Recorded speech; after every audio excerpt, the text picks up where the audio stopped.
Assalamualaikum warahmatullahi wabarakatuh. Nama saya Dinda Putra Syadi dari F4308 dengan NIM 13011103037.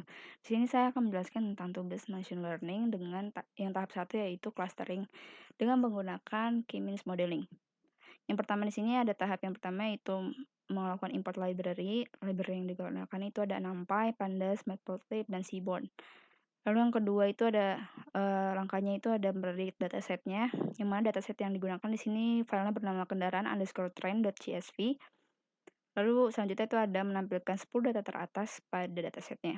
Untuk datasetnya sendiri di sini disimpan pada variabel bernama df. Lalu selanjutnya di sini ada data type, yang mana di sini bisa kita lihat kalau misalkan jenis kelamin, umur kendaraan dan kendaraan rusak itu masih bersifat objek. Yang mana di sini harus nantinya akan diubah ke dalam bentuk numerik. Lalu selanjutnya itu ada preprocessing. Yang pertama itu ada df.describe ini untuk menampilkan nilai statistika pada dataset. Di sini dia akan menampilkan nilai rata-rata, standar dari variasinya, lalu nilai minimalnya, nilai maksimalnya, terus kuartil pertama, kuartil kedua, dan kuartil ketiganya. Habis itu selanjutnya itu ada transform object to numeric, yang mana di sini kita akan mengubah nilai value pada kolom yang masih bersifat atau bertipe objek menjadi numerik. Di sini kita hitung dulu value per kolom objeknya, yang mana tadi ada umur kendaraan, jenis kelamin, dan kendaraan rusak. Lalu selanjutnya itu kita membangun fungsi transform untuk mengubah nilai value objek menjadi nilai value numerik. Yang mana di sini kalau misalkan pria dia ganti jadi 0 dan wanita menjadi 1. Kalau misalkan di sini ada nilai nan gitu, itu tetap akan tetap dibikin nan aja, soalnya nanti akan dilakukan processing selanjutnya di tahap selanjutnya. Lalu selanjutnya juga itu ada umur kendaraan sama langkah-langkahnya dari yang objek menjadi numerik itu. Begitu juga dengan kendaraan rusak. Oke, setelah kita melakukan transformasi dari objek ke numerik, bisa kita lihat kalau di sini tuh nilai-nilai pada datasetnya itu udah nggak ada yang objek, jadi bisa kita proses ke langkah selanjutnya. Nah, langkah selanjutnya ini tuh ada kita tuh ngedrop null. Jadi yang pertama itu kita cek null yang ada pada setiap kolom itu ada berapa. Lalu kita drop nih nilai value null yang ada pada setiap barisnya. Kenapa di drop? Karena kalau misalnya kita lihat nih di sini tuh ada 285.831 data ya banyaknya. Tapi kalau misalnya di drop itu tuh bakal mempermudah kita untuk melakukan processing ke dalam bentuk clustering K-means-nya gitu. Jadi mempermudah kita juga untuk menghemat waktu dalam processing melakukan clustering-nya. Jadi lebih baik kita drop aja hingga akhirnya di sini banyaknya data itu sebanyak 171.068.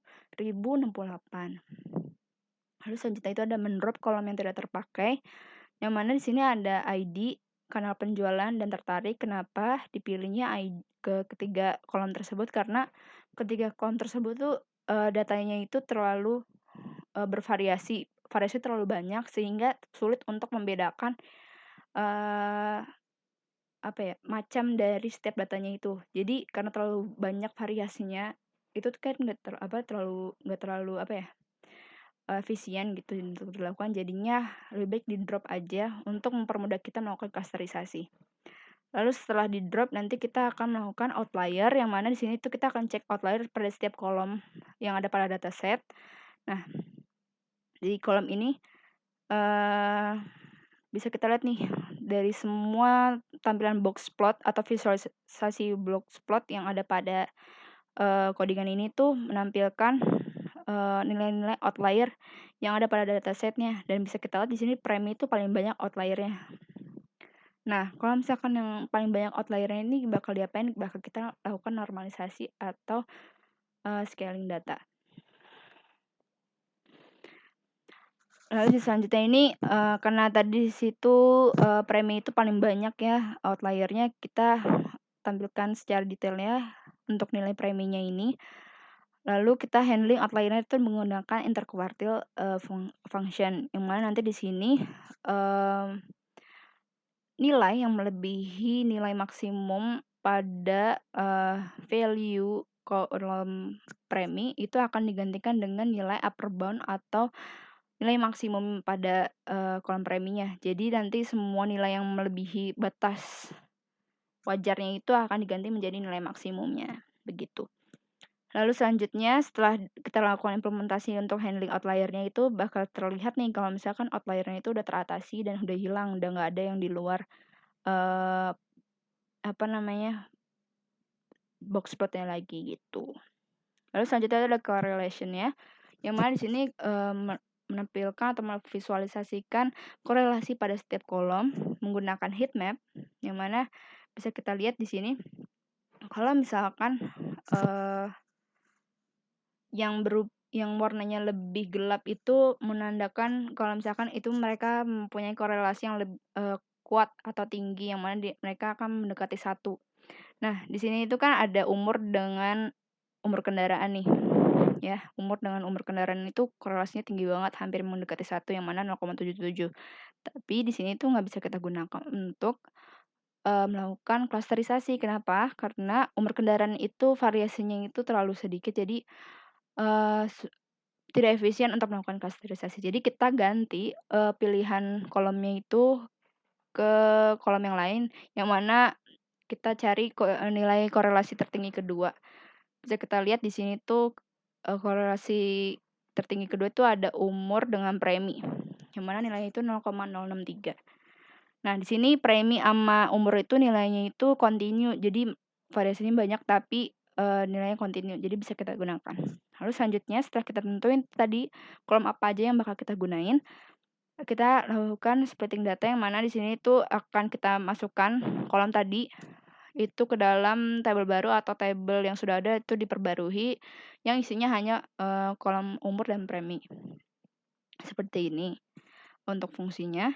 Lalu selanjutnya itu, bisa kita lihat juga kalau misalkan di kolom umur dan premi ini nilainya itu masih nggak wajar, bukan nggak wajar, masih besar gitu. Jadi kita lakukan yang namanya scaling data untuk menormalisasikan nilainya. Nah, setelah kita melakukan scaling data menggunakan min max scaler pada kolom umur dan premi, bakal terlihat nih kalau misalkan datanya udah ternormalisasi, sehingga nilainya itu, rentang dari 0 sampai 1. Lalu selanjutnya itu melakukan modeling atau masuk ke dalam model, K-means-nya, yang mana sini akan menggunakan Euclidean distance, lalu menentukan, fungsi untuk nentuin centroid baru setiap cluster, lalu sini ada menentukan jarak dengan centroid terdekat pada setiap datanya, lalu selanjutnya itu menentukan centroid secara random. Nah, untuk, pemodelan K-means-nya sendiri sini menggunakan fungsi bernama fit, yang mana di sini dia akan memproses semua model K-means-nya nanti akan di sini.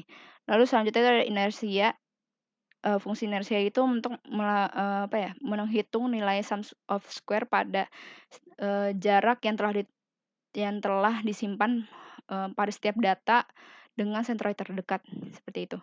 Lalu setelah kita melakukan atau membangun fungsi-fungsi tersebut, kita lakukan implementasinya pada, dataset-nya. Dataset-nya di sini kita bentuk, dalam array dulu, habis itu kita set di sini 4 ini untuk banyaknya K atau klasternya, lalu habis itu kita visualisasikan ke dalam bentuk scatter.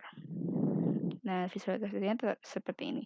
Lalu selanjutnya itu ada evaluasi, yang mana di sini tuh evaluasi akan, kita lakukan yaitu memvisualisasikan elbow method menggunakan, nilai SSE yang telah kita hitung menggunakan fungsi inersia.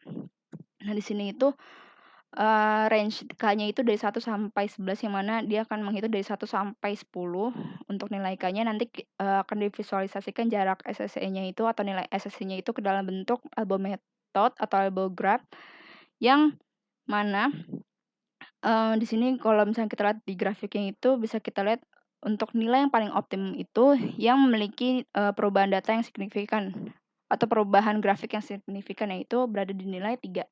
Kenapa kita sebut nilai 3? Karena di sini bisa kita lihat kalau misalkan, sisinya itu, lebih runcing atau berarti kan di sini adanya perubahan data yang lumayan cukup besar. Jadi, bisa kita sebut kalau misalkan nilai K-nya sama dengan 3 ini berarti nilainya optimum. Nah, dari situ kita lakukan eksperimen dengan cara, memvisualisasikan, K yang tadi 3 itu yang optimum itu ke dalam bentuk, scatter plot, pada K-means-nya sehingga akan menampilkan visualisasi seperti ini. Mungkin sekian dari saya, maaf bila ada salah-salah kata atau penyampaian pada